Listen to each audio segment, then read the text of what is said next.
Do you know what sits on top of the O in the word Rhône? Have you guessed yet? A circumflex. OK, seriously though.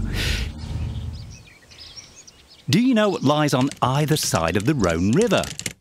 Vines, vines and more vines, nourished with minerals and alluvium deposited over the course of millions of years by this powerful and fast-flowing river.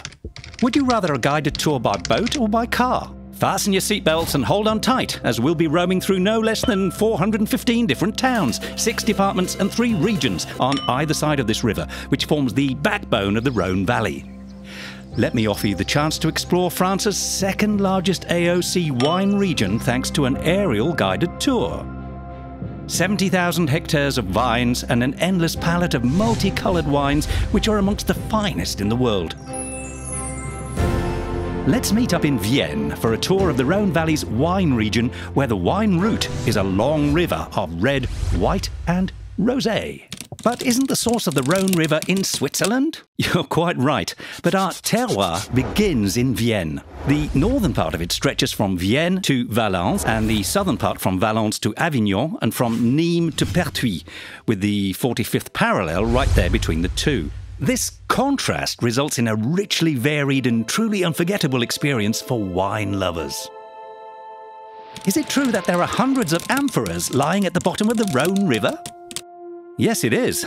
Wine used to be transported by boat along the Rhône River in containers known as amphoras.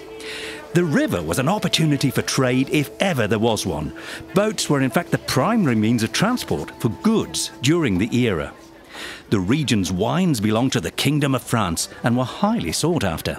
It is estimated that wine sales generated between £500,000 and £1 million each year.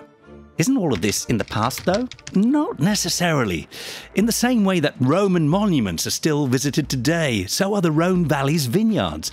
Their reputation is as strong as ever in all countries around the world, thanks to the tireless efforts of over 2,000 wine companies, producers and négociants in the Rhône Valley. Did you know that over 300 million bottles of Rhône Valley wines are sold each year, with 1/3 on the export market? To put that into context, roughly 1 million bottles of Rhône Valley wines are drunk every single day.